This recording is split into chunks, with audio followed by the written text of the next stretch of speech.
एक मछुआरे ने एक बार मछली पकड़ते समय तालाब से एक बहुत बड़ा सोने का टुकड़ा निकाला, लेकिन वह पूरी तरह से काई और गंदगी से ढका हुआ था और उसकी चमक भी मध्यम थी। मछुआरे को इसकी अहमियत का अंदाजा नहीं था, इसलिए उसने उसे कचरे की तरह फेंक दिया। कुछ साल बाद एक कारीगर को वह सोना मिला। उसने दीवार की दरारें भरने के लिए उसका इस्तेमाल किया। सोना दीवार में दब गया और आग की तपिश से तपा। वर्षों बाद एक दिन एक लड़की एक सुंदर राजकुमार को देखने के लिए उसी दीवार पर चढ़ी, लेकिन जैसे ही उसकी नजर पड़ गई, वह घबराकर गिर पड़ी। गिरते हुए वह सोना भी नीचे आ गिरा और उसके सतह पर जमी सारी गंदगी झड़ गई। लड़की ने उसे देखा और झट से अपने घर ले गई। जब उसने उसे अच्छे से साफ किया तो उस पर सुंदर नक्काशी उभर कर आने लगी, लेकिन सफाई करते वक्त गलती से उस बोतल का ढक्कन खुल गया। एक ही पल में एक रंग बिरंगी काली धुआं बाहर निकली और एक विशाल आकृति में बदल गई। लड़की डर के मारे बेहोश हो गई। वह विशाल हथेली लड़की को उठाकर होश में लाती है और बताती है कि वह एक आत्मा है जिसे उस सोने की बोतल में कैद कर दिया गया है। अगर कोई उससे 3 इच्छाएं मांग ले तो वह न सिर्फ उसकी इच्छाएं पूरी करेगी बल्कि खुद भी मुक्त हो जाएगी। लड़की ने बिना वक्त गंवाए पहली इच्छा मांगी। वह एक गुलाम थी, लेकिन उसे राजकुमार से प्रेम हो गया था। वह हमेशा उसके साथ रहना चाहती थी। आत्मा ने जादुई तेल निकाला और लड़की को उसे पूरे शरीर पर लगाने को कहा। उन्होंने बोतल को भी ईंट के नीचे छुपा दिया ताकि वह किसी गलत हाथों में न जाए। फिर आत्मा ने लड़की का नाम राजकुमार के कानों में फूंक दिया। अगले दिन वाकई राजकुमार उससे प्रेम कर बैठा। लड़की महल की सबसे प्यारी रानी बन गई। अब उसने दूसरी इच्छा मांगी, एक पुत्र जो वह राजकुमार को दे सके। आत्मा ने यह भी पूरी की, लेकिन अब लड़की घमंडी हो गई। दूसरी रानियों में ईर्ष्या और षड्यंत्र की आग भड़क उठी, खासकर लीना नाम की रानी, जो राजा की प्रिय थी और चाहती थी कि उसका बेटा उत्तराधिकारी बने। उसने राजकुमार के खिलाफ अफवाहें फैलाईं और राजा के कान भरे। आखिरकार बूढ़े राजा ने गुस्से में एक घातक फैसला लिया। उसने अपने विश्वासी सैनिक को बुलाकर राजकुमार को बुलवाया और एक तीर से उसकी हत्या करवा दी। राजकुमार की बेवजह मौत की खबर जब आत्मा को लगी तो वह दौड़कर लड़की के पास पहुंची और उससे तीसरी व अंतिम इच्छा मांगने को कहा ताकि राजकुमार को बचाया जा सके। लेकिन लड़की गहरे शोक में थी और कोई इच्छा नहीं मांगी। अंततः वह भी रानी के सैनिकों द्वारा समुद्र में फेंक दी गई। आत्मा उसे बचाना चाहती थी, लेकिन तभी एक राक्षस आ गया और उसने रास्ता रोक लिया। जब वह गया तब तक बहुत देर हो चुकी थी।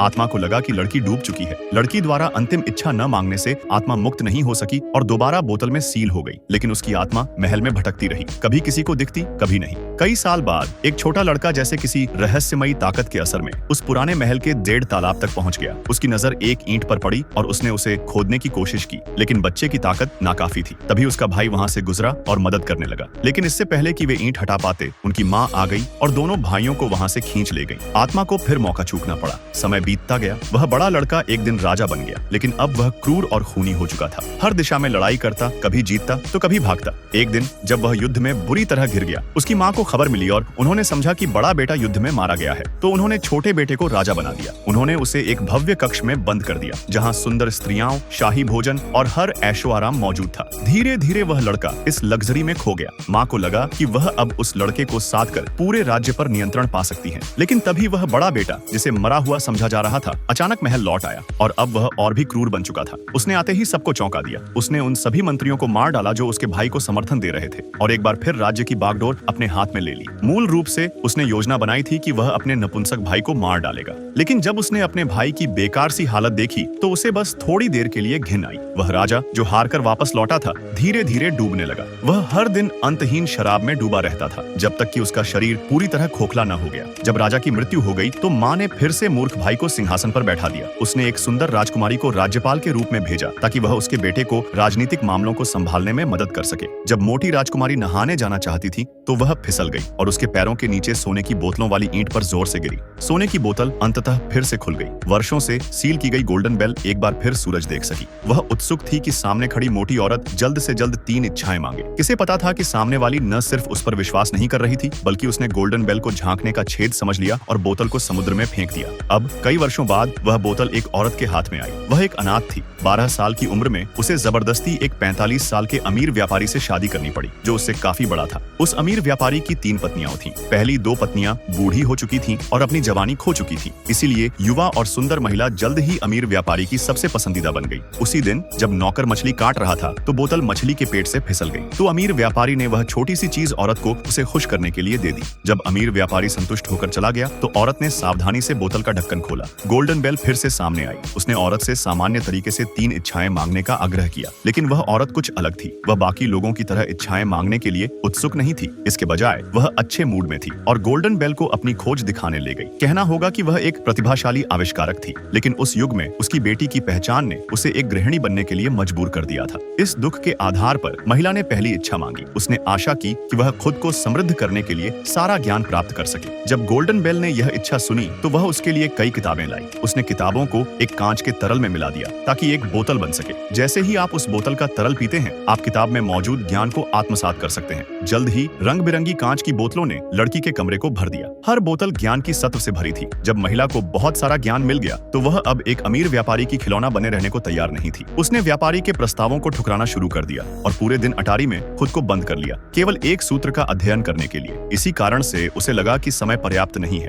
इसलिए उसने दूसरी इच्छा मांगी, वह नींद में भी जागी रह सके। एक ही पल में उसका मस्तिष्क गहराई से विकसित हो गया। उसके पास अनगिनत प्रेरणाएं लहरों की तरह आने लगी। वह इलेक्ट्रॉनिक क्षेत्र और पदार्थ के निर्माण में शामिल हो गई। ये वही सिद्धांत थे जिनसे गोल्डन बेल का निर्माण हुआ था। इस प्रक्रिया में गोल्डन बेल और महिला एक दूसरे से प्यार करने लगे। गोल्डन बेल चिंतित हो गई। उसे डर था कि यदि महिला तीसरी इच्छा मांगती है तो वह खुद गायब हो जाएगी। अब वह बस महिला के साथ रहना चाहती थी, इसलिए उसने तय किया कि वह महिला को तीसरी इच्छा मांगने से रोकेगी। लेकिन उसका यह व्यवहार सामने वाली महिला को गुस्सा दिला गया। इस समय महिला को लगा कि गोल्डन बेल भी एक अमीर व्यापारी के खिलौने की तरह है। वह उसके विचारों और स्वतंत्रता को कैद कर रही थी। अपने पाप का प्रायश्चित करने के लिए गोल्डन बेल ने खुद को फिर से बोतल में सील कर लिया। वह आशा करती थी कि महिला शांत हो जाएगी, लेकिन अब तक महिला अपना मानसिक संतुलन खो चुकी थी। तो उसने आखिरी इच्छा मांगी। वह चाहती थी कि अब तक जो कुछ हुआ वह एक सपना हो। वह गोल्डन बेल और इस दर्दनाक अनुभव को भूलना चाहती थी। जल्द ही वह इच्छा पूरी हो गई। महिला की याददाश्त साफ हो गई। वह गोल्डन बेल के साथ बिताया गया सारा समय भूल गई और गोल्डन बेल फिर से उस खाली बोतल में सील हो गई।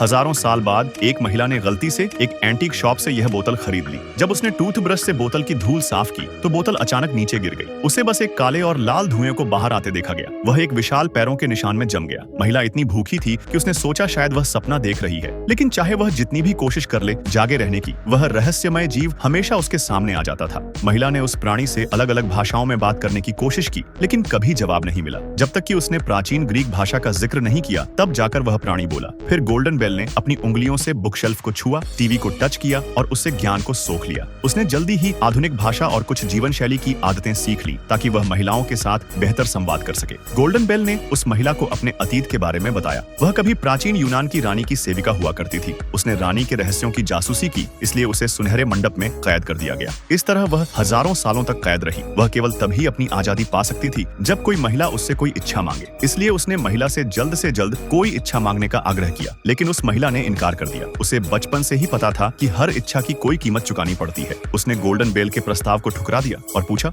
अगर मैं कोई इच्छा नहीं मांगती तो क्या होगा? गोल्डन बेल ने बोतल में बिताए अपने अकेलेपन भरे वर्षों को याद किया और महिला को अपनी पीड़ा और तन्हाई के बारे में बताया। उसकी बात सुनकर महिला थोड़ी उलझन में पड़ गई। हालांकि वह भी अकेली थी, लेकिन फिर भी उसने पूरी सोच विचार के बाद पहली इच्छा मांगी कि वह गोल्डन बेल से प्यार करना चाहती है। यह सुनकर गोल्डन बेल बेहद हैरान रह गई, क्योंकि यह पहली बार था 3000 वर्षों में कि किसी ने कोई ऐसी इच्छा मांगी थी जो उसी गोल्डन बेल से जुड़ी थी। महिला के सच्चे दिल की पुष्टि करने के बाद गोल्डन बेल ने उसकी इच्छा पूरी की और दोनों ने एक मधुर जीवन की शुरुआत की। लेकिन ये खुशहाल दिन ज्यादा समय तक टिक नहीं पाए। गोल्डन बेल की संवेदनशील इंद्रियां आधुनिक शहर के शोर को सहन नहीं कर पा रही थी। यह आवाज उसके लिए एक विशाल पैर के जैसे पीड़ा बन चुकी थी। हालांकि महिला ने उसके लिए हर कठिनाई का सामना करना चुना। अगले दिन जब वह काम से घर लौटी तो उसने देखा कि घर में हर जगह सुनहरी धूल फैली हुई थी। वह उस धूल को फॉलो करते हुए तहखाने तक पहुंची। वहां उसे एक कोने में गोल्डन बेल दिखी। उसका शरीर मानो एक मशाल बन चुका था और वह बुझने के कगार पर थी। गोल्डन बेल नहीं चाहती थी कि महिला उसे इस हाल में देखे, इसलिए वह जल्दी से भाग गई। महिला को समझ आ गया कि गोल्डन बेल आधुनिक शहर में नहीं रह सकती, इसलिए उसने दूसरी इच्छा मांगी कि गोल्डन बेल अपने संसार में लौट सके। जिस बोतल में गोल्डन बेल कैद थी वह अचानक फटने लगी। 3000 वर्षों की लालसा आखिरकार पूरी होने जा रही थी, लेकिन अब